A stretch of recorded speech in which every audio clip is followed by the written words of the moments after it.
Hello again. I'm kind of out of frame, but it doesn't really matter. Let me get inside. Hello, so this is day 9, I think, of me recording these videos, and well, showing up here again. Yesterday's video I didn't post quite yet. I'm gonna post it. I need to edit a little part because it was was plenty. But the point is, um, today's reflection is about patience. And well, in the last couple of videos I talked about anxiety, and it's generally rooted in fear, right?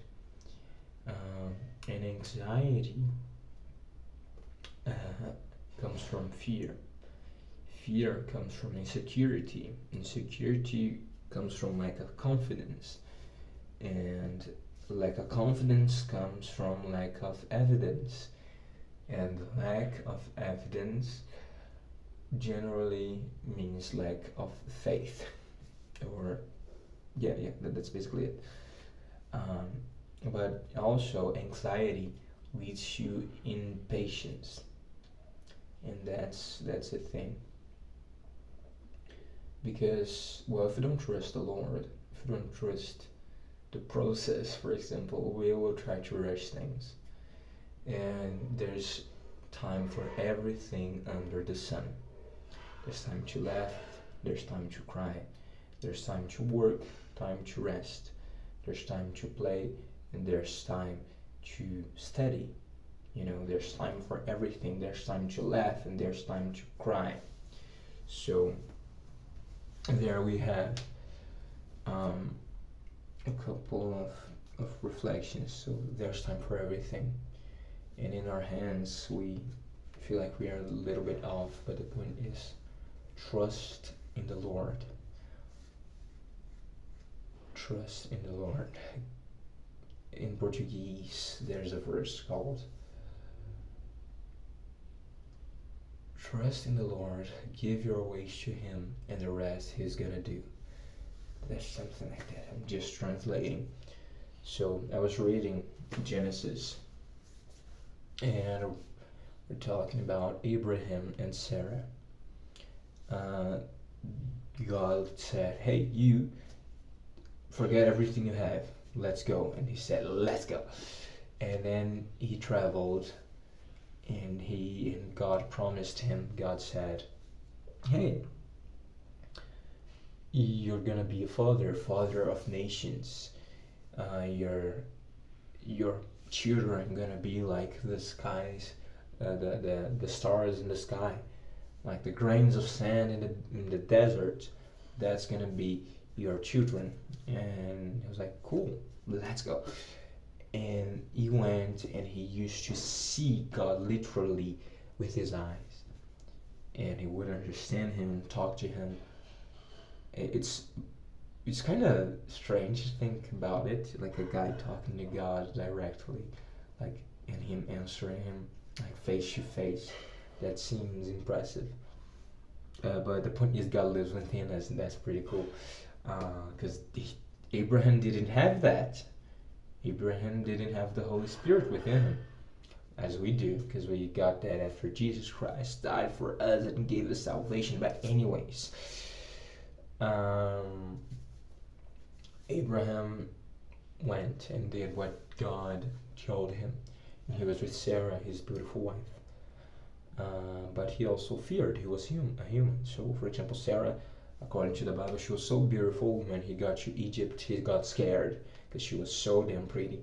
And he said, "Hey, Sarah, now let's call you my sister, so that when people see me and you, they're not going to try and kill me." And anyways, from that, the whole kingdom got in disgrace because of the fear of Abraham, because he was also a human. But the point is, remember, God promised him he was going to be a father of nations. And he started getting older, and his wife as well. And he got to 100 years old, and his wife got to 90 years old or something, 99. and his wife couldn't conceive children. She was, I don't know, she wasn't capable of having children. So they started getting impatient, and Sarah said, "Hey, maybe God said you were gonna have children. Maybe that those children don't need to be mine." So uh, she gave their servant. They had a young Egyptian servant, and she said, "Hey, have my servant and make a child with her." And Abraham, he said, "Let's go." And then he did all the things. She got pregnant, and after that, Sarah said, "Nah." And Sarah got jealous, and then she started treating their servant, I think her name was Agar or something like that. She started treating Agar really, really bad because she felt less of a woman because her servant was pregnant and she couldn't. That led to the birth of a child, and the child's name in Portuguese is Ismael. Ismael, I don't know how to I just say the name in English with the point, yes. From that, Ismael grew up to be an angry person. And anyways, that was a thing that could be avoided if impatience wasn't there. So a lack of faith generated anxiety, that generated impatience, that led to a bad action, that led to the birth of a child who's bastard, I think that's how you say it, and that child who grew in a bad state. Apparently, stuff like from Israel and their wars are apparent. I don't know. I'm not a studied guy, but from what I've been told, Ismael's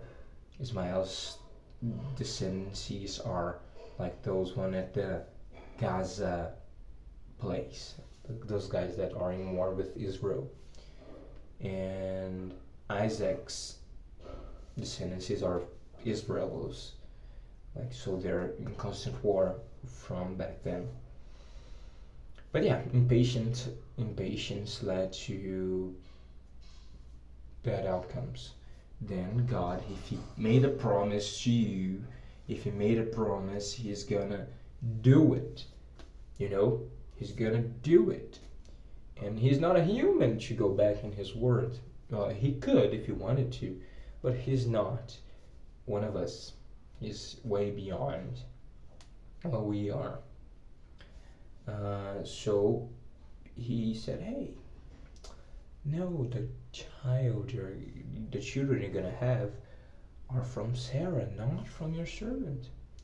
You know, and they waited, and they were extremely old. They were very old, and they started losing faith. And Sarah said, "I'm not gonna be able to conceive a child because I'm old as hell." She didn't have her period anymore, you know, and God said, "Hey, is there anything that's hard for me, the Lord?" And guess what? It happened, and they had the children. And from that, nations and nations. So patience is a key that we need to have. So let's try and know this God and have faith on Him. And once we have the faith on Him, we'll be able to be more patient. We will have less anxiety. We'll live in peace. That's basically it for today. Hope you're doing well. We're doing well. I wish you a good morning, good afternoon, good evening, and good night. God bless.